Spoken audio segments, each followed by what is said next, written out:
लखनऊ में एक युवक ने शादी के 9 महीने बाद बांके से पत्नी की हत्या कर दी। पत्नी 8 महीने की गर्भवती थी। उसने अपनी मां पर भी बांके से हमला कर दिया। ये देख युवक की बहन चांदनी चीखते हुए घर के बाहर भागी। शोर सुनकर आसपास के लोग घर की तरफ दौड़ पड़े। लोगों ने उसे पकड़ने की कोशिश की तो वह बांका लहराते हुए सब पर हमला करने के लिए ललकारने लगा। किसी तरह एक व्यक्ति ने उसे पीछे से पकड़ा। फिर लोगों ने उसे दबोच लिया और खंभे से बांधकर कंट्रोल लिया। इसके बाद पुलिस बुलाकर सौंप दिया। घटना गुडबा थाना क्षेत्र के दसौली गांव की है। आरोपी की पहचान अंकुर के रूप में हुई है। आरोपी लखनऊ में परिवार के साथ राम सिंह के घर पर किराए पर रहता था। बहन चांदनी, पत्नी नीलम, मां फूलमती, भाई आकाश और पिता दिनेश साथ ही रहते थे। अंकुर ने राम सिंह के मकान में 2 कमरे किराए पर लिए थे। अंतिम वाले कमरे में पत्नी से विवाद शुरू हुआ। बहस की आवाज सुनकर मां ने सोचा पति पत्नी का विवाद है।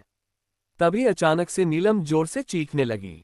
मां भागते हुए पहुंची तो देखा अंकुर उस पर ताबड़तोड़ बांके से वार कर रहा था। मां ने रुकने को बोला लेकिन उसके ऊपर खून सवार था। बहू को बचाने के लिए फूल कुमारी बीच बचाव के लिए आगे बढ़ी और बेटे को रोकने के लिए हाथ बढ़ाया। अंकुर ने उनकी कलाई पर वार कर दिया, जिससे उनकी कलाई कट गई। अंकुर मूल रूप से बाराबंकी के फतेहपुर के बिलहरा चिरैया गांव का रहने वाला है। मकान मालिक राम सिंह ने बताया घर में विश्वकर्मा पूजा का भंडारा चल रहा था। शाम करीब 5 बजे अंकुर ने पत्नी नीलम और मां फूल कुमारी पर बांके से हमला कर दिया। उन्होंने बताया अंकुर ने गुस्से में मां और पत्नी के बांके से हाथ काट दिए। इसके बाद बहन चांदनी चीखते हुए बाहर की तरफ भागी। शोर सुनकर आसपास के लोगों की भीड़ जमा हो गई। मोहल्ले के लोगों ने किसी तरह उस पर काबू पाया। इसी बीच पुलिस भी आ गई। राम सिंह के मकान में करीब 8 किराएदार रहते हैं। पास में ही इंटीग्रल और अन्य प्राइवेट कॉलेज है, इसलिए अधिकतर यहाँ छात्र रहते हैं।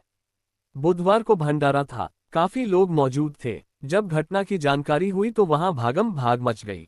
सबने अंकुर को पकड़ने का प्रयास किया लेकिन वह बांका दिखाकर किसी को पास नहीं आने दे रहा था।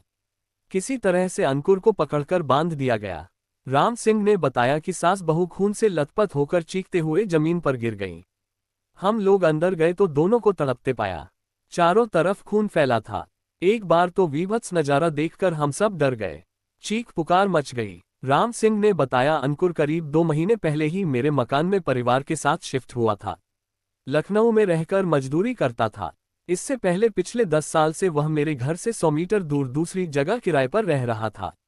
उस दौरान झगड़े की कोई भी बात सामने नहीं आई थी, इसलिए उसे अपने यहाँ किराए पर रख लिया था। आज अचानक क्या हुआ यह मुझे नहीं पता है। ससुर दिनेश ने बताया दिसंबर 2024 में अंकुर की शादी नीलम से हुई थी। अंकुर मजदूरी करता था जबकि पत्नी घर पर ही रहती थी। दोनों के बीच कोई भी दिक्कत नहीं थी।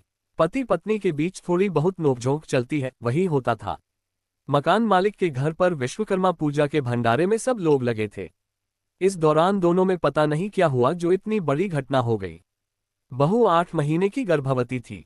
पत्नी किसी तरह बच जाए यही भगवान से प्रार्थना है। पत्नी का इलाज केजीएमयू ट्रॉमा सेंटर में चल रहा है। हालत नाजुक बनी हुई है। हर दिन क्राइम न्यूज को सुनने के लिए वीडियो को लाइक और चैनल को सब्सक्राइब करना ना भूले, साथ ही बेल आइकन को भी दबाएं। माँ को सभी प्यार करते हैं, पापा को प्यार करने वाले चैनल को सब्सक्राइब करना ना भूले। जय श्री राम। आपका दिन मंगलमय हो। धन्यवाद।